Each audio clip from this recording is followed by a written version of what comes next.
शिव की कृपा, बाबा की उदारता। आज बैसाख शुक्ल पक्ष पंचमी मेरे बाबा के विवाह का दिवस। आप सभी को मेरे बाबा के मंगल विवाह की बहुत बहुत बधाई। शिव ओगड़दानी त्रिकालदर्शी कैलाशी विनाशी भगवान शंकर, जिनका केवल उच्चारण मात्र, शिव नाम मात्र ही, उच्चारण मात्र ही हमारे जीवन को सार्थकता दे देता है। जैसे एक वृक्ष है और उस वृक्ष के एक एक पत्ते को अलग से पानी देने की जरूरत नहीं पड़ती। किसी वृक्ष में अगर पानी देना है तो उसकी जड़ में पानी दे दो, पत्तों में भी लताओं में भी पानी पहुंच जाता है। जड़ में पानी दिया और पूरे वृक्ष को ताजगी मिल गई। बस एक पितरों को भजना है। कोई ने कह दिया कि पितर दोष है, पितरों का दोष लगा हुआ है, या पितरों का दोष है घर में। कोई कहे कि वास्तु का दोष है घर में, कोई कहे कि घर में कालसर्प दोष है।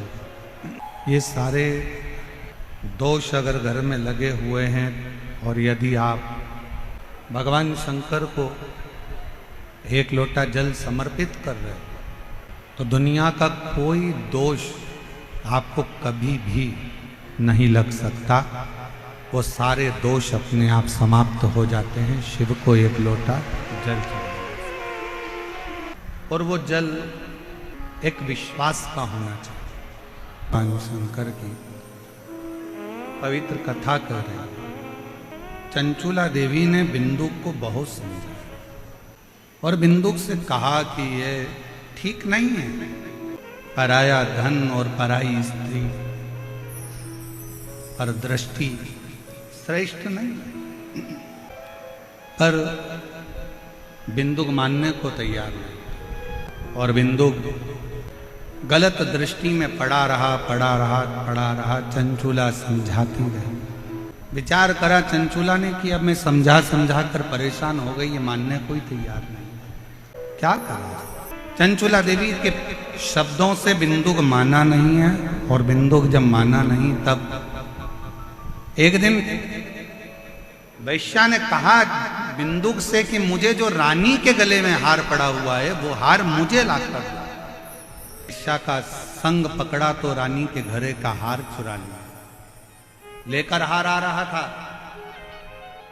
दीवार पर से नीचे गिरा तो पानी में डूबकर मर गया। 3 तरह से मरे हुए व्यक्ति का मोक्ष नहीं है। पहले नंबर पर पानी में डूबकर मरे हुए व्यक्ति का मोक्ष नहीं।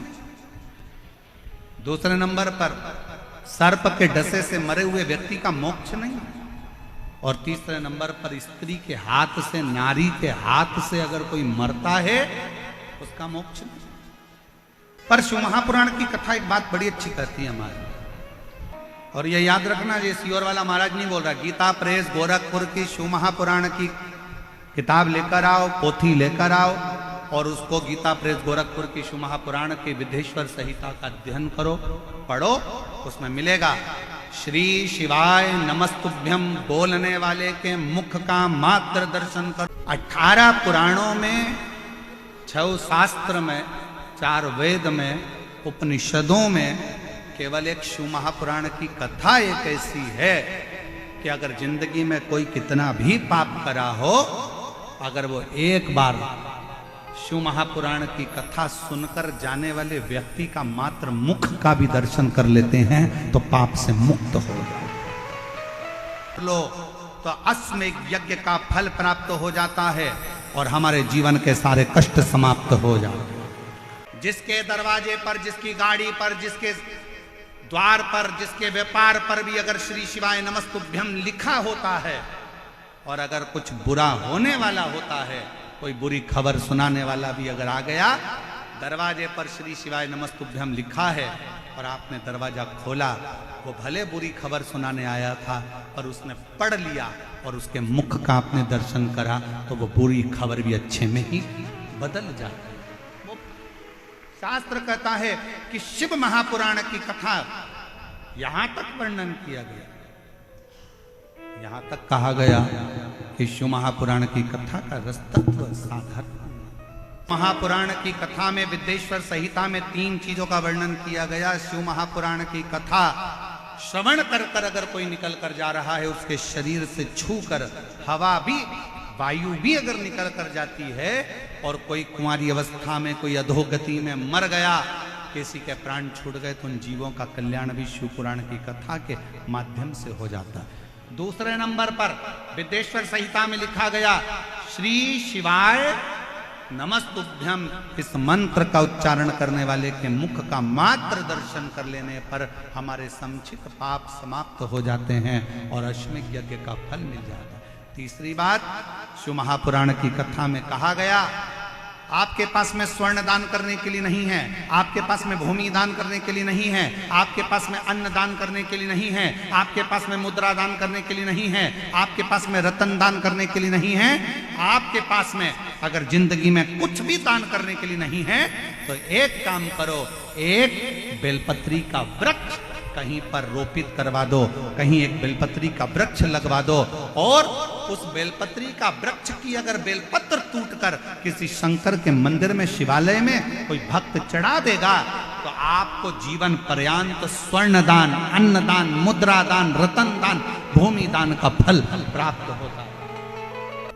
एक बेलपत्र जीवन का सुख दे देगा। एक बेलपत्र कैसे देगा, कब देगा, क्या देगा, कहां देगा, ये मालूम नहीं, पर इतना जरूर कहेंगे इस व्यासपीठ के माध्यम से, अगर आप शिव महापुराण की कथा को दिल से इस पंडाल में, पंडाल के बाहर, भले रोड पर, भले वृक्ष के नीचे, जहां तुम्हें जगह मिले, वहां जहां तुम्हारे कानों में आवाज आ जाए, ऐसी जगह पर बैठकर भी अगर आप कथा सुन रहे हो, तो ये विश्वास के साथ कहेंगे कि 3 महीने में तुम्हारा पत्र व्यासपीठ पर जरूर पहुंचेगा।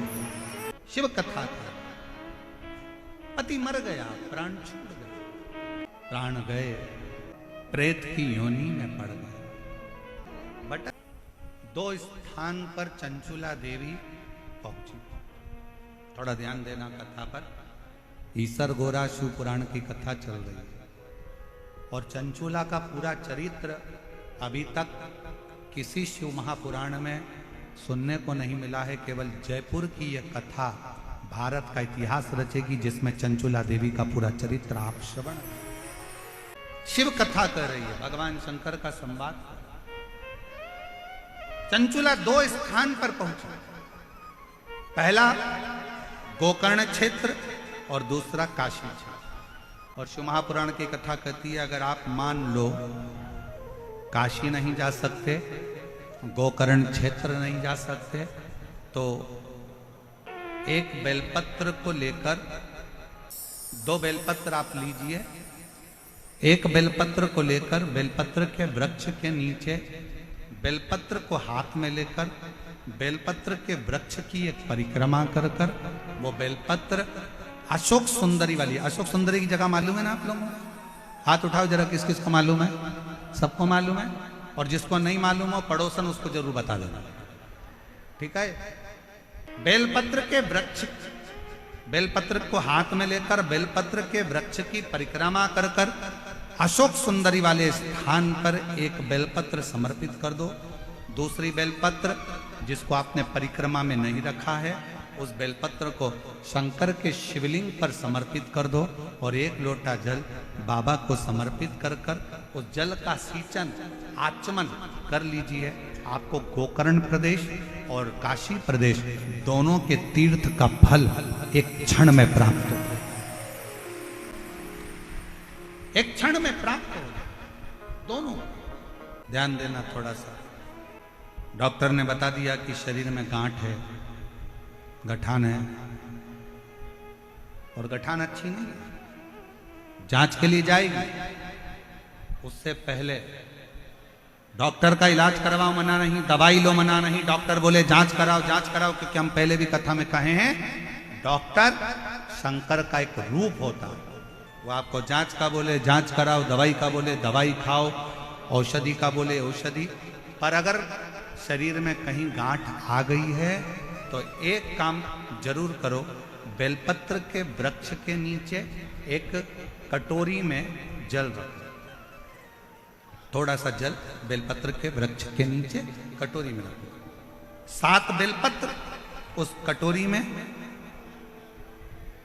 तुम रुकेश्वर महादेव का नाम लेकर 7 बेलपत्र उस कटोरी में जल के पात्र में डाल दो और 7 बार ही लोटा भरकर जल रखो, उसमें से थोड़ा थोड़ा सा जल 7 बार तुम रुकेश्वर महादेव के नाम से डालो। उसी जल को बेलपत्र के नीचे से कटोरी समेत लेकर आओ, शंकर जी के ऊपर वही जल थोड़ा सा समर्पित कर कर, पत्ते पूरे कटोरी में रहने दो, जल पूरा कटोरी में रहने दो, थोड़ा सा जल शिव जी को चढ़ाकर वही जल वापिस झेल कर कटोरी में रख लीजिए। प्रतिदिन सुबह के समय पर कटोरी का थोड़ा सा जल आचमन करिए, एक बेलपत्र प्रदोष के समय पर उसको चबा चबा कर खाना प्रारंभ करिए। 7 दिन का नियम धारण करो, 15वें दिन जाकर जांच करवाओ, बाबा ने कृपा करी तो गठान गल गई होगी। ये शिव का, कैसी भी गांठ शरीर में कितने भी गठान, फिर जांच। और डॉक्टर जो दवाई दे उसको खाओ, डॉक्टर की दवाइयां जरूर खाओ। डॉक्टर ने बोल दिया कि ये जांच कराना है, दवाई खाना है, खाओ, क्योंकि डॉक्टर भी शिव का एक रूप है, शंकर का एक स्वरूप है, उसका प्रतिबिंब शिव। चंचुला देवी 2 प्रदेश में भ्रमण कर, 2 प्रदेश।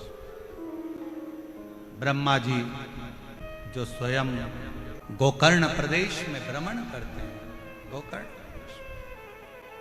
उसी गोकर्ण प्रदेश में स्वयं भगवान विष्णु, भगवान ब्रह्मा, भगवान माता लक्ष्मी, माँ ब्रह्माणी जिस गोकर्ण प्रदेश में प्रवेश करते हैं, घूमते हैं, भगवान शंकर जहाँ अलग आनंद के साथ लगाते हैं, उस गोकर्ण प्रदेश में भगवान ब्रह्मदेव ने भी सृष्टि की रचना का आनंद सुख शंकर जी के साक्षी में पाया। और भगवान शंकर ने ब्रह्मा जी को सृष्टि का वर्णन करते हुए, अपने जीवन का एक आनंद देते हुए अर्धनारीश्वर स्वरूप का दर्शन भी किया।